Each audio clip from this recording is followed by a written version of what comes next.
Ito ay rated SPG. Striktong patnubay at gabay ng magulang ang kailangan. Maaaring may masiselang tema, lengguwahe, karahasan, sexual, horror o droga na hindi angkop sa mga... Tila isang biyaya nga ang dinadalang tao nga nito ni Rika dahil nagbunga na nga ang pagmamahalan nga nila ni Gani. Ngunit paano na nga kaya itong si Ikit kapag nasilang na nga ang anak nga nito ni Rika at ni Gani? Tila wala na ngang karapatan itong si Ikit at hindi na nga siya mapapansin nito ni Gani.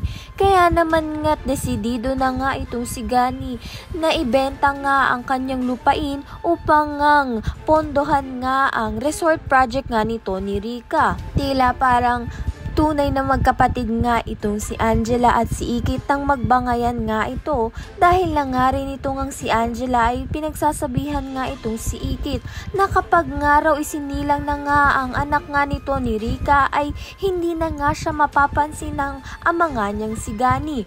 Ngunit sumagot naman nga itong si Ikit na buti nga raw itong si Ikit ay may ama, ito naman nga raw si Angela ay wala. Kaya naman nga napatahimik na nga lang itong si Angela.